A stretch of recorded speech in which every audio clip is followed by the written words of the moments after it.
Bismillahirrahmanirrahim. Assalamualaikum warahmatullahi wabarakatuh. Waalaikumsalam warahmatullahi wabarakatuh.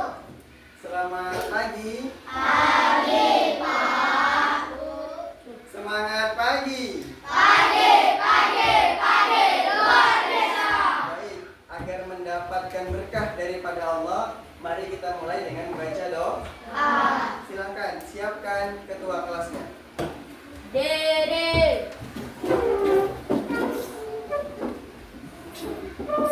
Pada Bapak Guru kita, salam.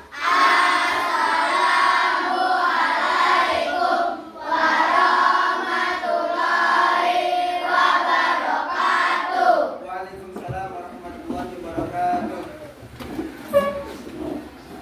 Belum belajar, mari kita berdoa.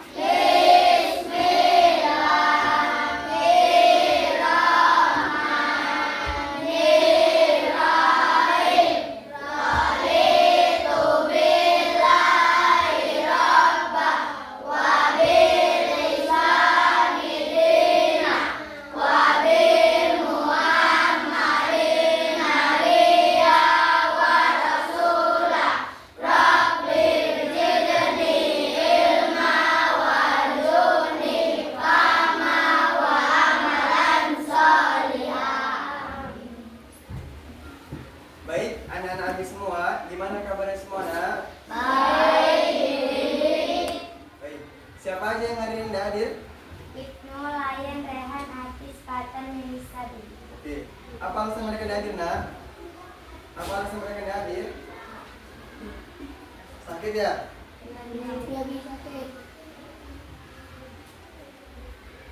Baik. Anak-anak Abi, untuk memulai pelajaran kita di pagi hari ini, agar kita lebih semangat, maka Abi buat ice breaking. Oke, kalau Abi bilang semangat pagi, gitu ya. Semangat pagi. Pagi, luar biasa. Tepuk semangat.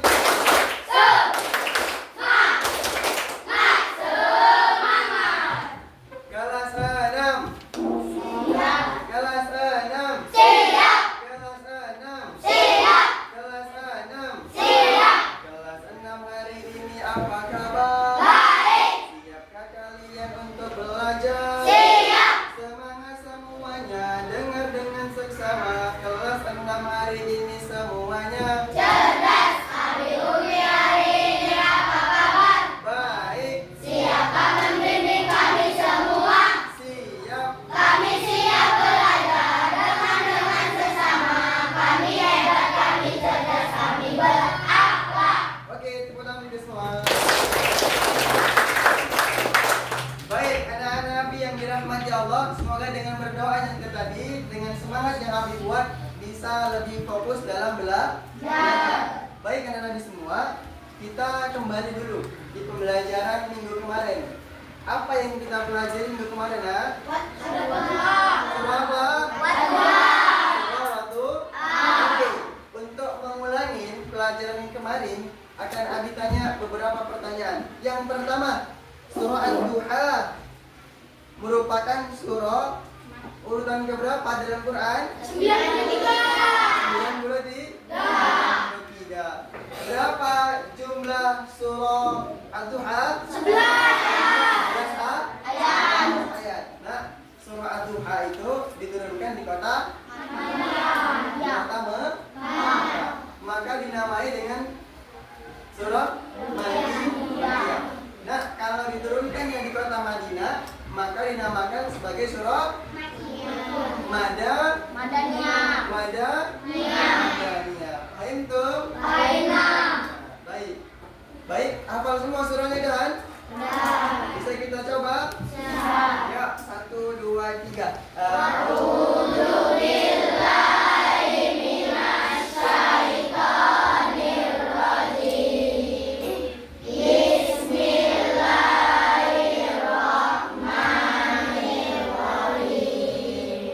Wal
Allah. Udah hafal semua insya Allah ya? Oke, harapannya bisa digunakan dalam setiap sholat. Nah, Abi mau tanya sama antum semua, apa sebab diturunkannya surah Ad-Duha? Siapa yang tahu? Baik, Husnul, silakan berdiri. Dari beberapa riwayat tersebut dapat disimpulkan bahwa surat ini diturunkan sebagai jawaban atas jibiran kaum kafir Mekah yang menganggap bahwa Rasulullah Shallallahu Alaihi Wasallam tidak dipedulikan lagi oleh Allah Subhanahu Wa Taala. Iya. Nah, benar Husnul. Beri tepuk tangan yang meriah. Oke, dengerin semua nak. Surah Ad-Duha itu diturunkan oleh Allah Subhanahu wa taala disebabkan gara-gara cibiran masyarakat Mekah ketika itu, gara-gara Muhammad lupa salat malam. Salat malam. Akhirnya apa nak? Jibril udah lama nggak jumpain Muhammad. Kalau orang-orang Mekah menganggap Jibril sebagai siapa? Setan, gitu. Maka orang-orang Arab mengatakan, Muhammad, setanmu itu nggak lagi jumpai antum. Antum udah tinggal sama setan. Gitu. Maka Allah menurunkan surah Ad-Duha sebagai bentuk penenang bagi Rasulullah. Sehingga situ Allah sebutkan, Muhammad, Allah tidak meninggalkanmu. Dan Allah juga memberikan kabar-kabar gembira. Baik dong, nak? Itu materi pertama kita kemarin tentang pengenalan surah Ad-Duha. Paham dong? Baik. Selanjutnya di bab kedua, coba dibuka semua halaman 14.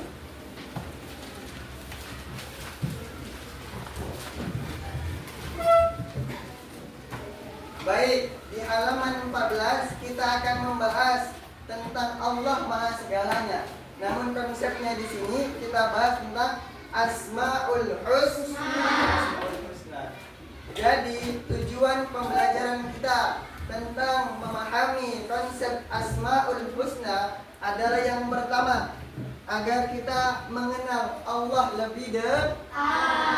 Agar kita mengenal Allah lebih dekat. Sehingga kalau ada pujian yang diberikan sama kita, kita bisa meresponnya dengan positif. Oke. Yang kedua, meningkatkan iman kepada Allah. Ada peribahasa gini ya, tak kenal maka tak sayang. Maka kita harus mengenali Rabb kita agar kita lebih cinta kepada Allah. Paham tuh? Yang ketiga, menjadikan diri kita hamba yang lebih baik. Jadi keberhasilan materi ini, 3 tujuan ini harus terterapkan. Baik dong? Oke. Yang pertama, ada 3 Asmaul Husna yang mau kita bahas. Yang pertama makna Al-Ghafar, Al-Auf, Al-Wahid, dan As-Samad. Ini yang mau kita bahas bareng-bareng. Siap semua? Siap. Oke. Kita mulai dengan awalan. Oke. Kata asma apa artinya? Asma apa artinya? Oke. Asma artinya Husna apa artinya? Baik. Artinya baik. Jadi kalau Asmaul Husna adalah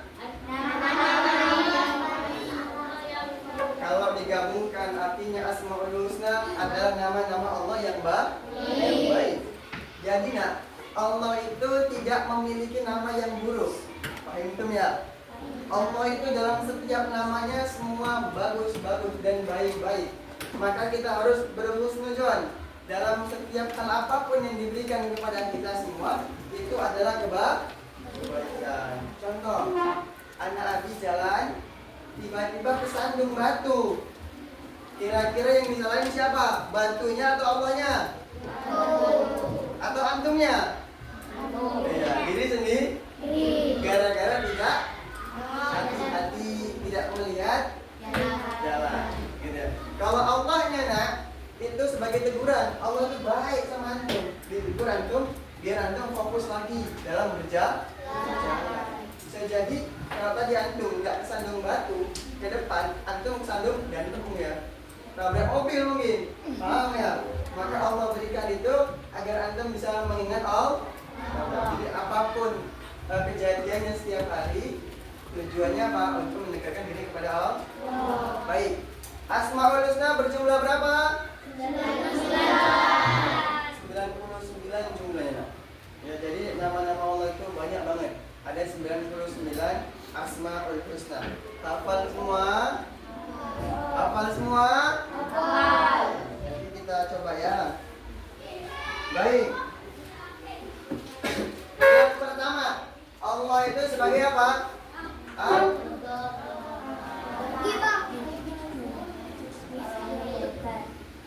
Al-Ghafar. Apa arti Al-Ghafar, Nak? Maha Pengampun.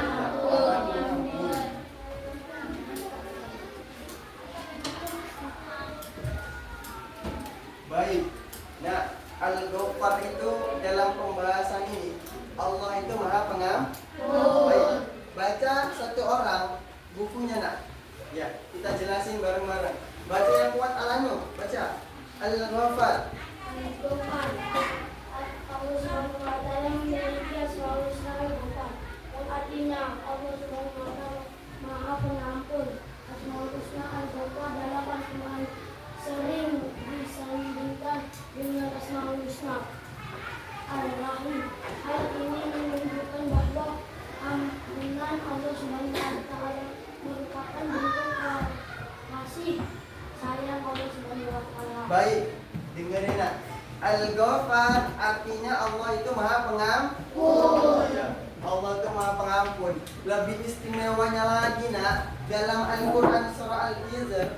Ya, Al-Qur'an surah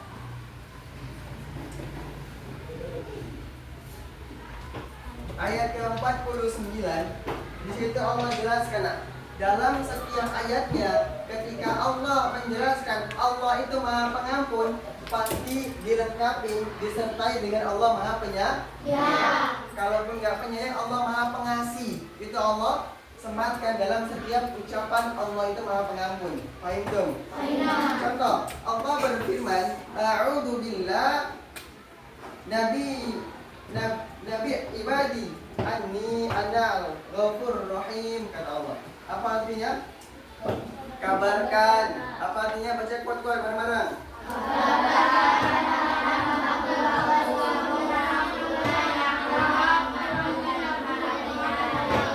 Iya, Nak.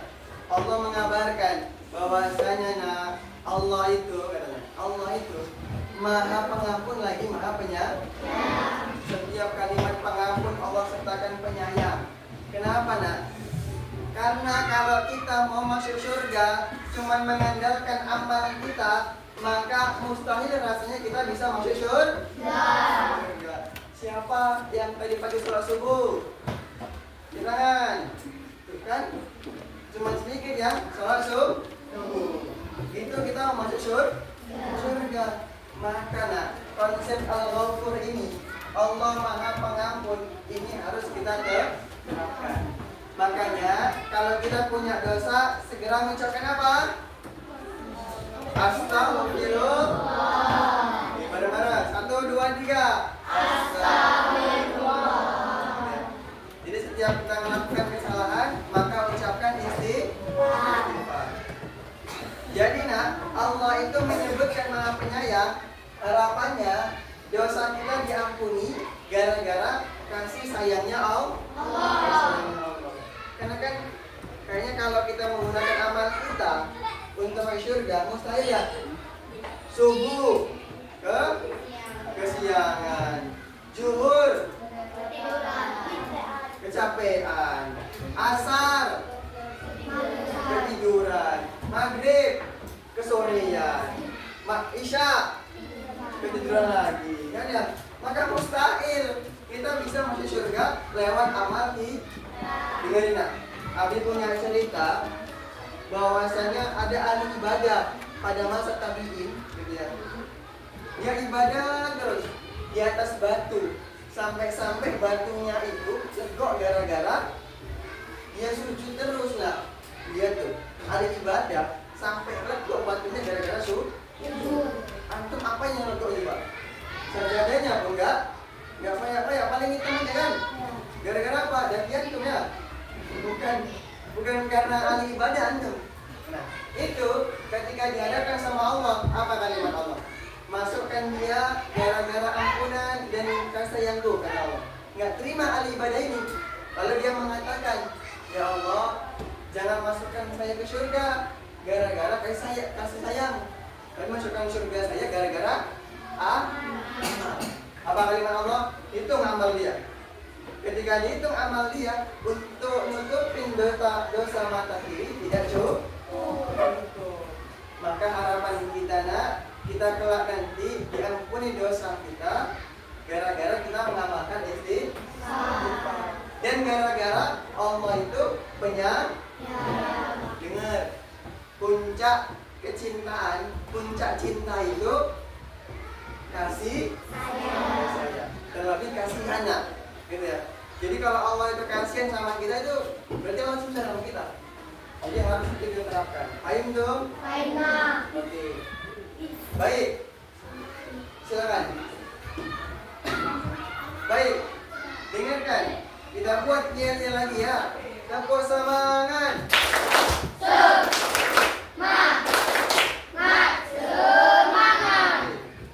Mana suaramu? Ini suaramu.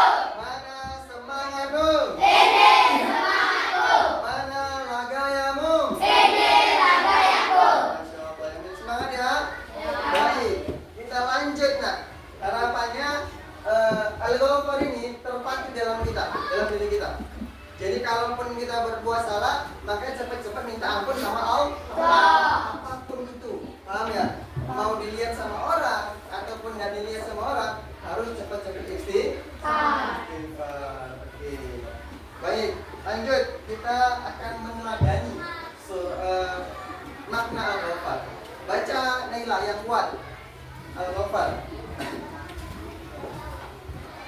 A. Mengenali Al-Ghafar. Adapun contoh perilaku yang mengenai sifat Allah Subhanahu wa Ta'ala adalah berbagai berikut. 1. Memanfaatkan orang-orang yang berperilaku salah pada diri kita. 2. Oke, baik nak. Meneladani sifat Al-Ghafar. Apa yang pertama? Memaafkan kesalahan orang lain kepada diri kita. Abi tanya sama antum, siapa yang ngasih rezeki sama antum? Allah. Siapa yang menghidupkan antum? Allah. Siapa yang beri jajan antum? Allah. Semua Allah yang memberikan. Fasilitas hidup semua Allah yang memberikan. Kalau antum buat salah nak, Allah maafkan nggak? Allah maafkan nggak? Luar biasa kan? Allah udah memberikan fasilitas semuanya. Kalau antum salah pun Allah masih maaf. Bahkan Allah tunggu-tunggu di sepertiga malam agar antum bisa minta maaf. Nah, apa salahnya kita nak? Kalau teman kita salah, kita harus memaafkan. Contoh kan gitu ya, Fitri, Denis salah. Gitu ya. Denis itu tiba-tiba ngambil jajannya Fitri tanpa izin Fitri. Maka sikap Denis harus apa? Minta maaf. Sifat Fitri harus ngapain? Maaf. Nggak boleh saling bermusuh. Allah saja maha pemaaf, maka kita harus saling memaafkan. Ada analogi para ulama yang hari ini harus kita patrikan dalam pikiran kita. Ini nak, Abi kasih analogi. Kalau ada orang yang melempar bola api ke rumah antum sehingga rumah antum itu terbakar, pertanyaannya, antum kejar dulu pelakunya atau antum padamkan dulu apinya? Kenapa nggak antum terapkan itu ketika ada orang yang melemparkan kesalahan di diri antum? Maka yang antum lakukan apa? Padamkan dulu api di hati, baru antum datengin orangnya. Gitu ya? Kalau antum kejar dulu pelakunya, maka rumah itu akan kebakar dan habis. Sama nak. Jadi kalau ada orang yang berbuat kesalahan, antum harus padamkan dulu kesalahannya dalam diri antum, sehingga nanti ketika jumpa sama orangnya, antum tidak dendam lagi. Antum harus memaafkan. Dengar nak, Rasulullah nak, setiap pergi dakwah diludahi sama orang, ludahi tiap hari. Pergi lagi besoknya, diludahi lagi sama orang. Juga didatangi lagi, diludahi lagi. Antum tahu, suatu ketika orang yang meludahi nggak ada di situ. Rasul kangen, gitu ya, kangen untuk diludahi. Ini mana orangnya ini? Kok nggak ada? Bisa di sini dia nih, yang sering melempari batu, yang sering meludahi. Kabarnya apa gimana? Rasulullah, orangnya sakit. Rasul pulang, ngapain pulang? Ambil batu? Enggak, ngambil apa? Iya, ngambil buah-buahan, didatangi sama orang tersebut. Assalamualaikum warahmatullahi wabarakatuh. Ketika masuk, dia ditanyain, sakit apa? Gitu ya. Sakit ini dan saya jelasin. Nangis sekali juga. Kenapa nangis nak? Ya Rasulullah, saudaraku saja belum ada yang datang jenguk saya. Engkau yang sering aku jahatin, engkau yang sering aku hinakan, masih mau memaafkan. Antum tahu akibatnya apa? Orang tadi yang kafir, orang Quraisy tadi akhirnya masuk Islam. Itulah contoh perilaku yang harus kita terapkan sebagai perilaku al-Ghafar. Allah itu Maha Pengampun. Kita juga harus terapkan maafkan saudara-saudara kita yang memiliki kesalahan. Baik dong. Itu yang pertama, kita harus saling memaafkan. Jadi di sekolah ini penerapannya jangan sampai Abi lihat ada orang-orang yang berani di kelas ini karena udah saling memaafkan. Baik dong. Sopo semangat.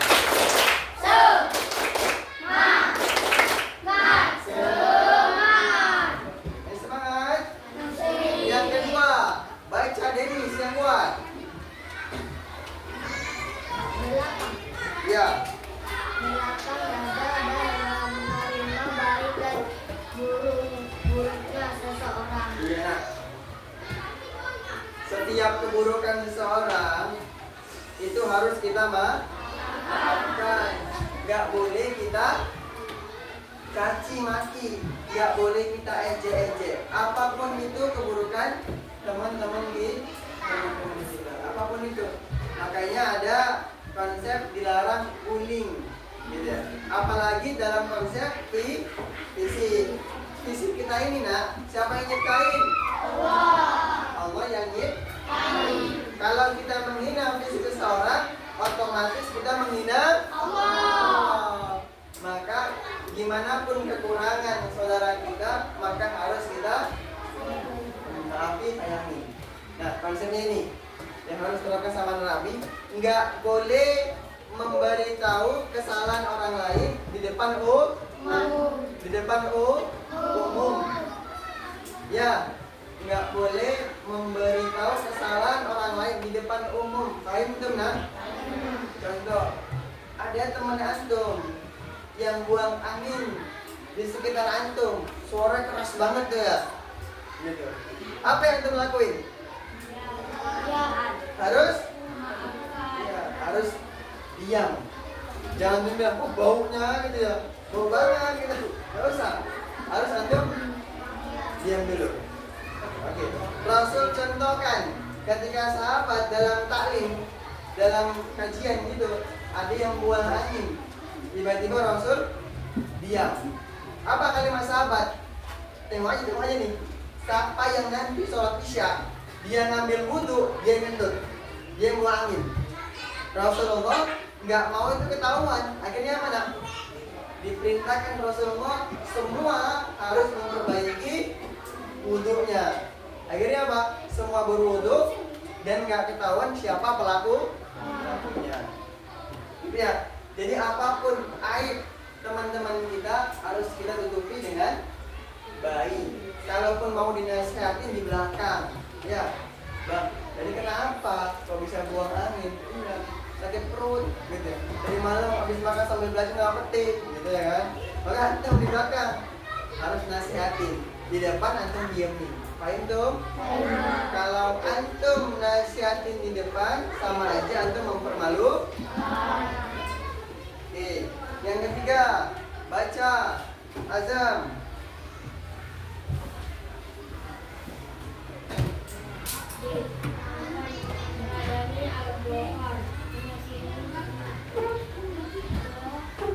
Tiga, tidak mengumbar aib atau kesalahan orang lain. ya, tidak mengumbar aib kesalahan orang lain. Yang keempat apa? Memberikan kesempatan pada orang lain untuk mengubah diri. Nah, kalau ada orang hari ini, contoh satu orang di antara kita yang ahli maksiat gitu ya, paling bandel, antum doakan aja, semoga dia nanti bisa berubah. Antum tahu nggak? Imam Masjidil Haram dan Masjidil Aqsa namanya Syekh As-Sudais. Antum tahu? Kenal? Sama namanya Syekh As-Sudais. Dengar nak? As-Sudais kecil, emaknya buat makanan hidangan banyak dari pagi disiapin sama emaknya. Tiba-tiba As-Sudais kecil ngambil pasir dilemparkan di makan mamanya. Kalau antum jadi emaknya, apa yang antum lakukan? Serius? Antum maafkan? Pasti kalau mama antum yang digituin masih antum marahin. Antum tahu?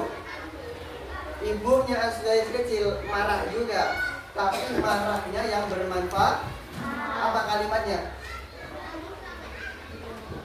Apa marahnya? Gini marahnya.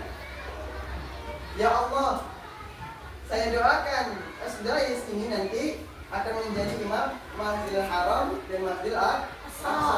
Dan akhirnya apa? As-Sudais sekarang menjadi imam di dua masjid besar, Masjidil Aqsa dan Masjidil Haram.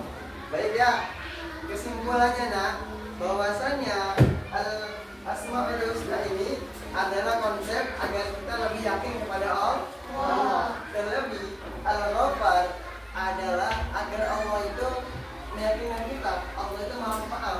Jadi kalau ada kita kesalahan harus kita maaf. Paham tuh? Baik. Tugas nanti di rumah antum harus hafal dan buat video masalah Al-Fatihah. Ya, surah Al-Fatihah. Antum nanti video lalu share ke Facebook. Nanti aku jelaskan lebih detailnya lagi. Paham tuh? Sampai sini ada yang mau tanya? Ada yang mau tanya? Baik. Mungkin cukup sekian materi kita di pagi hari ini masalah Al-Ghafar. Harapannya bisa kita terapkan dalam kehidupan sehari-hari. Barakallahu fikum. Assalamualaikum warahmatullahi wabarakatuh.